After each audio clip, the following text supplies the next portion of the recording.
आप सबको और आपके माध्यम से जो लोग ये प्रेस वार्ता देख रहे हैं मकर संक्रांति की, और देश के तमाम हिस्सों में जो आज खेती और सूर्य के उत्तरायण के आने में पर्व मनाए जा रहे हैं, उनकी बहुत बहुत बहुत बधाई और शुभकामनाएं। दिल्ली को देश का दिल कहा जाता है और दिल्ली दिल वालों की है। दिल्ली वो है जिसने हम में से बहुत लोगों को पहचान दी। हम कहीं से भी आए, मैं उत्तर प्रदेश से हूं, भाई राजस्थान से हैं, आप में से तमाम लोग छोटे शहरों से आए बड़े ख्वाब लेकर, और दिल्ली ने आपको पहचान दी, दिल्ली ने आपको एक मुकाम दिया, दिल्ली ने जिंदगी के नए आयाम दिए। तो दिल्ली को दिलवालों की ऐसे ही नहीं कहा गया है। लेकिन पिछले 11 सालों में हमारी दिल्ली चप्पे चप्पे पर रक्त रंजित है। हमारी दिल्ली में अपराध बेधड़क बढ़ता जा रहा है और पिछले 11 सालों में यह मुद्दा ही नहीं बन रहा है। एक सरकार है जिससे अपराध की बात करो तो वो पलट के कहती है हमारे पास पुलिस ही नहीं है। एक दूसरे आका है जो दिल्ली राष्ट्र की, केंद्र की सरकार चला रहे हैं, जिनके अधीन दिल्ली पुलिस है, उनको फर्क ही नहीं पड़ता है, क्योंकि दिल्ली पुलिस का सारा काम आप जैसे मूर्धन्य पत्रकारों को सच बोलने पर सजा देना है। दिल्ली पुलिस का काम है सड़कों को खोदकर कीले गड़वाना अगर किसान देश आना चाहे। दिल्ली का काम है अगर आंगनवाड़ी और आशा बहुएं सड़कों पर उतरे उन पर लाठियां बरसाना। दिल्ली का काम है, दिल्ली पुलिस का काम है युवा अगर अपने हक की बात करे, अपनी नौकरियों की बात करे, तो उन पर कड़कड़ाती हुई सर्दी में वाटर कैनन बरसाना। तो दिल्ली पुलिस को यहां पर बेधड़क बढ़ते अपराध से कोई मतलब ही नहीं है। और मैं आग्रह करती हूं कि इस ग्राफिक को आप लोग थोड़ा ध्यान से देखिए। ये 2014 से शुरू होकर 2022 में क्या क्या क्राइम और किस तरह कदर अपराध बढ़ा दिल्ली में, उसका ब्यौरा देता है। जिस 2013 का मैंने जिक्र इसमें नहीं किया है, मौखिक रूप से आपको बता देती हूं, 80,000 क्राइम दिल्ली में होते थे सालाना, और वो चौगुना बढ़कर 3,20,000 हो गए। और मफलर बांधकर, खासकर सहानुभूति के बल पर सत्ता में आए लोग चुप रहे, उन्होंने कुछ नहीं कहा। और जो लोग 26 साल बाद दिल्ली को लेकर जागे हैं, वो बेधड़क इस क्राइम को उन्होंने बढ़ने दिया, और उन्होंने इसको खत्म करने के लिए, इसको कंट्रोल करने के लिए नील बटा सन्नाटा प्रयास किए। 80,000 वार्षिक क्राइम 3,20,000 पर पहुंच गए। और अब मैं अनुरोध करती हूं कि आपको अगला ग्राफिक दिखाया जाए। मेरे साथ मंच पर 2 महिलाएं हैं, पत्रकार बंधुओं हैं यहां पे। यह है घटनाएं दिल्ली की, पढ़ लीजिए इन घटनाओं को। 2014 से 24 तक 18,285 हत्याएं, 7,000 के करीब हत्याओं का प्रयास, चोरी के मामले, और अभी मैं आपको क्रमवार तरीके से देश का औसत और दिल्ली का औसत भी बताऊंगी। चोरी के मामले 19,20,000 चोरियां हो रही है दिल्ली में। और चोरी अमीरों के यहां नहीं होती है, चोरी मध्यम वर्ग और गरीब लोगों के यहां होती है। यह असलियत है। और अब मैं बात करना चाहती हूं महिला अपराध की। आपके सामने 17,956 बलात्कार के मामले, लेकिन असलियत यह है हर घंटे 2 महिलाओं के खिलाफ दिल्ली में अपराध हो रहा है। हर घंटे दिन के 40 अपराध महिलाओं के खिलाफ हो रहे हैं। ये आंकड़े हम अपने घर से लेकर नहीं आए हैं, ये कांग्रेस के रिसर्च डिपार्टमेंट ने तैयार नहीं किया है, ये आंकड़ा एनसीआरबी का है। और इस आंकड़े का बेसिस है जो असलियत हमने आपको बताई। 40 अपराध दिन के 24 घंटे में दिल्ली की महिलाओं के साथ होते हैं, 2 हर घंटे। लेकिन क्या आपने आम आदमी पार्टी को इसके बारे में बात करते सुना? क्या आपने दिल्ली पुलिस को, दिल्ली की केंद्र सरकार को इसके बारे में बात करते हुए सुना?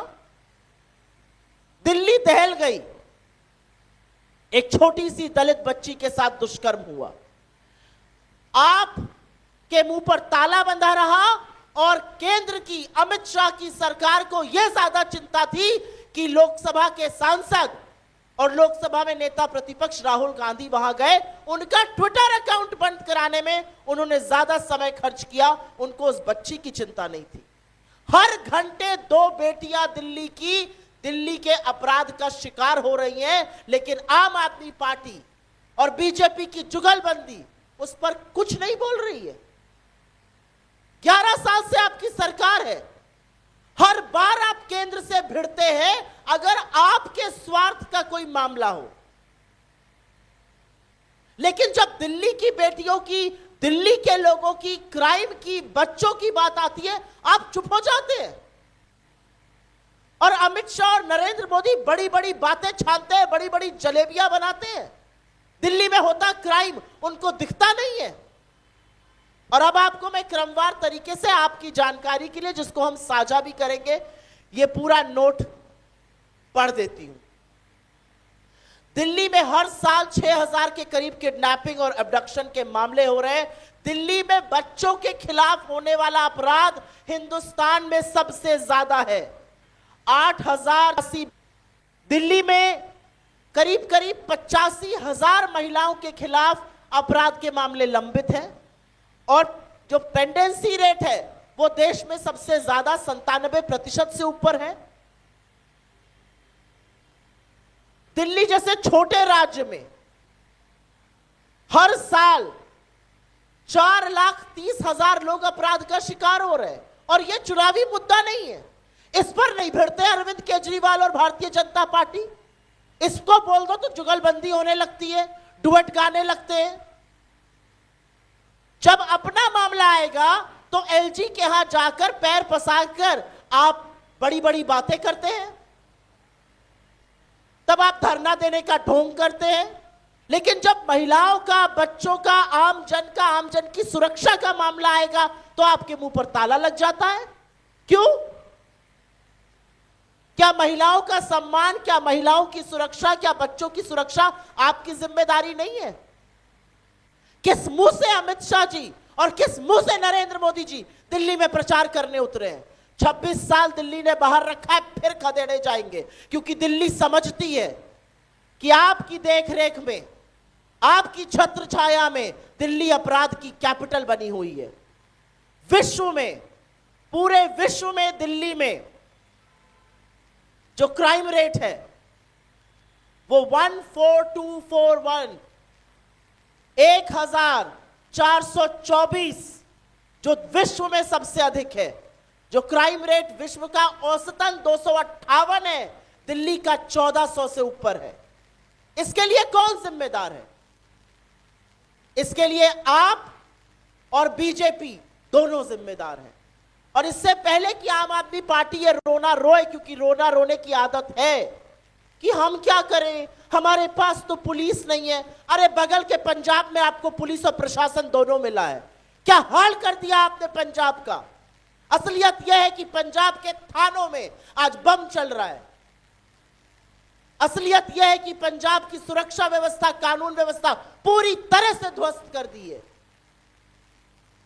और जो लोग दिल्ली में वापस लौटने का दावा कर रहे हैं, जिनको 26 साल तक बाहर रखा गया है, उनका लेखा जोखा, उनकी कलई मैंने ऑलरेडी खोल दी है। अमित शाह जी को यह ज्यादा चिंता है कि एक 21 साल की लड़की किसी चीज पर बोल दे तो उसको दिल्ली पुलिस पकड़ने बेंगलोर पहुंच जाती है। लेकिन अमित शाह को यह चिंता नहीं है कि दिल्ली की हर महिला आशंकित है, आतंकित है, परेशान है, मैं घर से निकलूं मेरे साथ कुछ हो ना जाए। इसका जवाब कौन देगा? किसकी जवाबदेही है दिल्ली को लेकर? आज सवाल यह पूछा जाएगा। बड़े बड़े इश्यूज लेकर आते हैं, सारे इश्यूज जो उनके अपने हैं, स्वार्थ निहित, जिसमें अरविंद केजरीवाल जी का महिमा मंडल हो, जिसमें बीजेपी का महिमा मंडल हो, इसी बिस पर भिड़े रहते हैं। अरे दिल्ली समझ रही है, दिल्ली समझ रही है कि मुद्दों की राजनीति से आप कोसों दूर है। आप फर्जी वादे करते जाइए। दिल्ली पूछना चाहती है 11 साल में क्यों नहीं कर दिया ये सब। दिल्ली पूछना चाहती है हमारी सुरक्षा पर सवाल क्यों नहीं उठाया। और एक अंतिम बात कहकर अपनी बात समाप्त करती हूं। 2012 में आप ही की तरह पत्रकार थी और पूरी निर्भीकता से ये जानते हुए कि केंद्र और दिल्ली की सरकार हर वो कदम उठा रही है जो निर्भया के अपराधियों के खिलाफ उठाना चाहिए, ये जानते हुए कि रात को 2:30 बजे जब निर्भया इलाज के लिए सिंगापुर जा रही थी तो टारमैक पर इस देश के प्रधानमंत्री, दिल्ली की मुख्यमंत्री और सोनिया जी मौजूद थे। ये जानते हुए कि जब दुर्भाग्यवश उसकी मौत हो गई और उसका शरीर, पार्थिव शरीर देश लाया गया तो रात के 1:30 बजे इस देश के प्रधानमंत्री ने, दिल्ली की मुख्यमंत्री ने और सोनिया जी ने वहां पर खड़े होकर उनके परिवार के साथ ढांढस बंधाया। यह जानते हुए कि राहुल गांधी जी ने निर्भया के भाई का भरण पोषण का भार उठाया और कभी मीडिया में स्टोरी प्लांट नहीं करी कि उनका महिमा मंडन हो। यह सच भी तब सामने आने दिया गया जब निर्भया की मां ने खुद इस पर बोला कि मेरा बेटा पायलट आज राहुल गांधी की वजह से बना है। यह जानते हुए, यह सब जानते हुए एक पत्रकार होते हुए दिल्ली के इंडिया गेट पर खड़े होकर पत्रकारिता करी, सवाल पूछे, लेकिन कभी देशद्रोह का मुकदमा नहीं लगा हमारे सामने। और अपने इर्द गिर्द बीजेपी वालों को देखा, अपने इर्द गिर्द आप वालों को देखा, लेकिन पिछले 11 साल से एक बार भी ना एक बीजेपी के मुंह से चू निकली, ना एक आपके मुंह से शब्द निकला और बेधड़क अपराध बढ़ता रहा।